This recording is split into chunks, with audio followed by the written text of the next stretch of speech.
HKTI lahir pada 27 April 1973.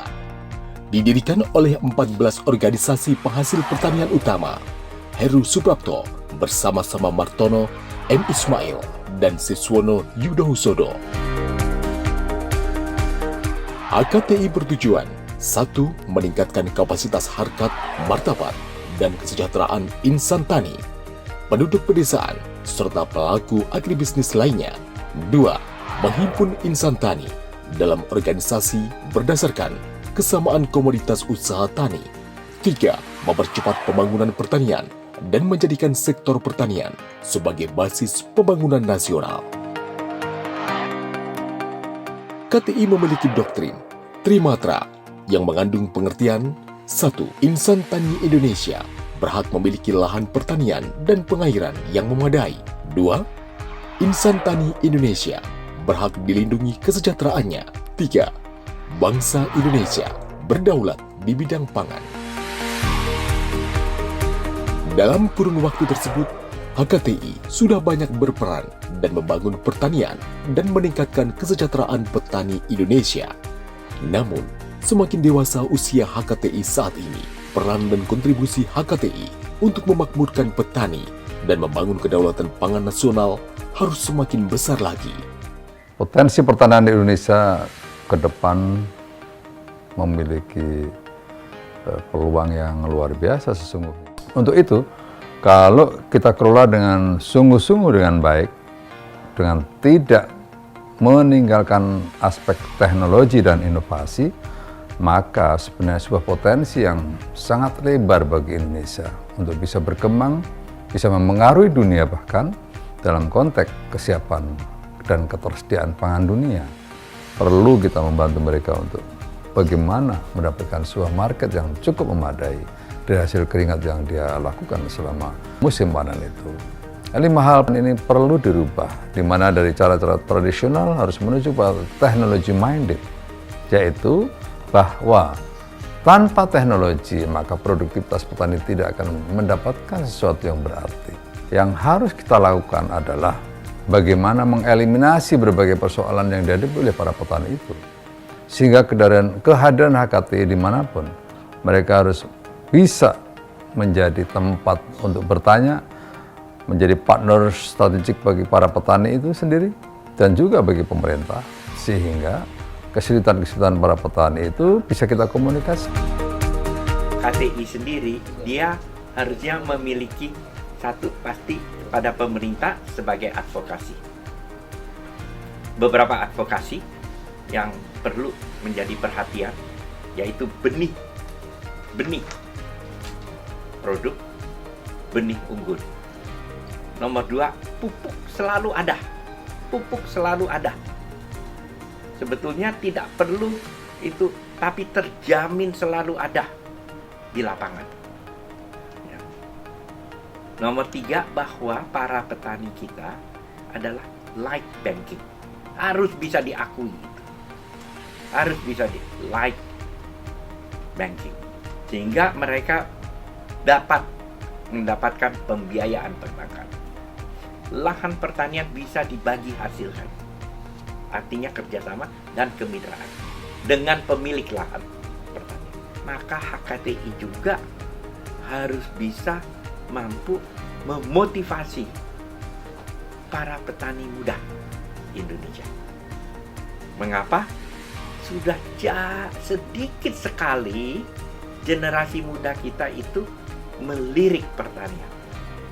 Di negara manapun, petani itu sebetulnya orang kaya.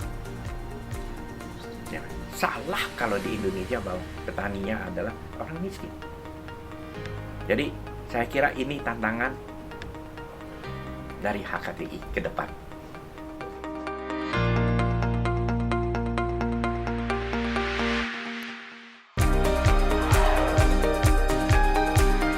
Jenderal TNI Purnawirawan Muldoko adalah Ketua Umum HKTI yang ke-7, mendapat amanah menjadi Ketua Umum HKTI pada tanggal 10 April 2017, menggantikan Mahyudin.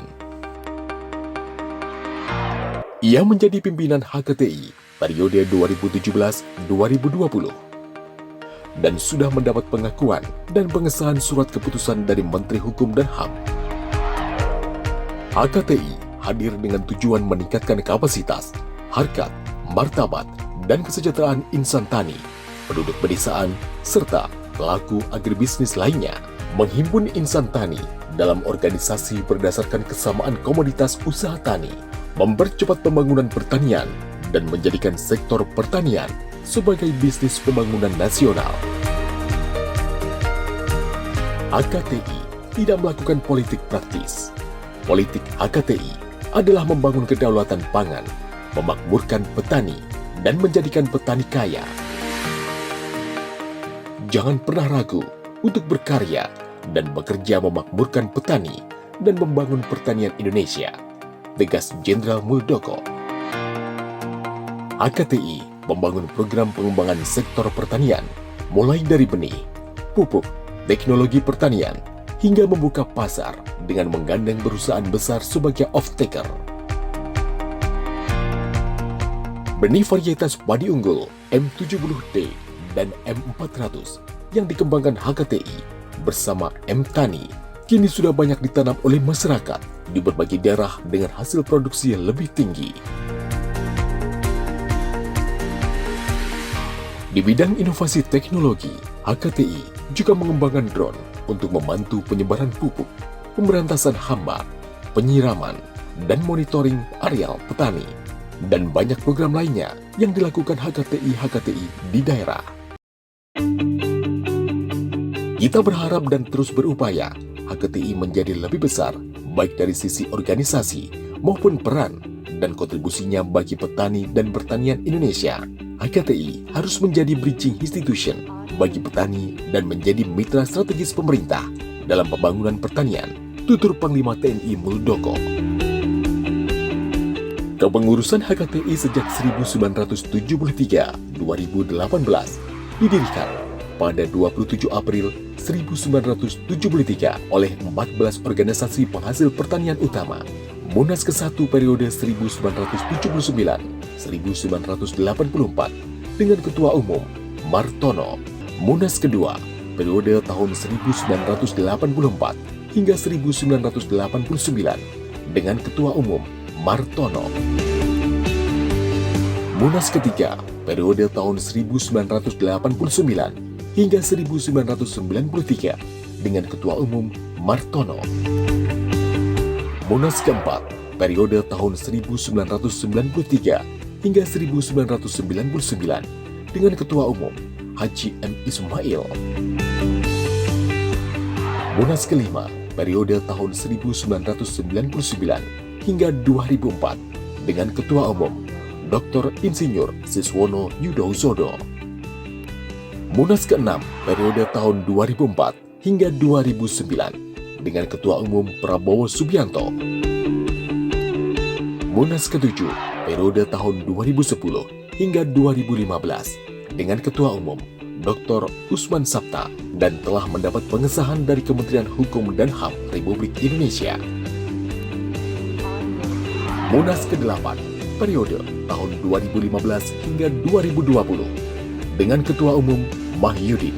Rapimnas HKTI tanggal 9 hingga 10 April 2017 menyetujui pengunduran diri Mahyudin dan memilih menetapkan Jenderal TNI Purnawirawan Dr. Muldoko SIP MSI sebagai Ketua Umum HKTI periode 2017 hingga 2020.